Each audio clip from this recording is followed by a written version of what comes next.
Far from the Spaceports, a near-future science fiction novel by Richard Abbott.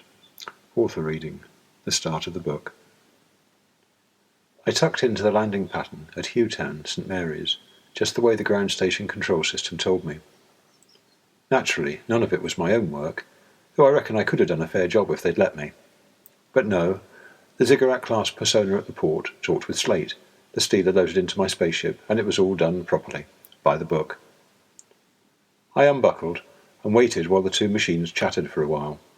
A few nanos of content, a handful of bits of payment, and a gazillion security protocol bytes surrounding both of these. It didn't take long, not really. Not when you reckoned it against a few weeks of low-gravity transfer. My shore bag was ready. I grinned while I waited, having all the usual thoughts. If I closed my eyes to the look of the spaceport, my ears to the mechanical hum of the ship, and my memory to the stark vacuum of the asteroid, I could be a traveller from any age of Earth's history, waiting to be allowed to set foot in a new port. Always the wait at the end of the trip. The Ziggurat was satisfied with what it found out, and sent out one of the bubble cars from the dome. The click, as the car interlocked, resounded throughout the whole of my sloop, the harbour porpoise. It was designed to be excessively loud.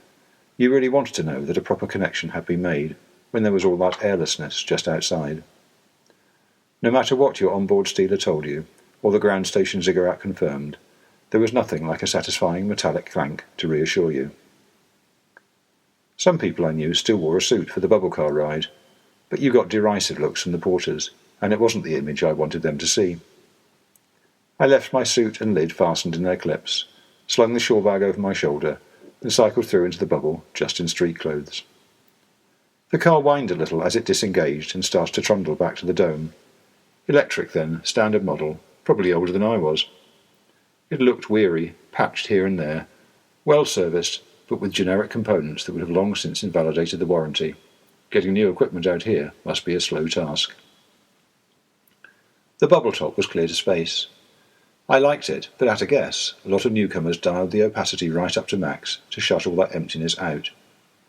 Instead, I leaned back to get a sense of where I was. Not that the naked eye could do much. The inner system was behind the bulk of St Mary's just now, and a whole lot of stars don't really tell you much without ephemeris software.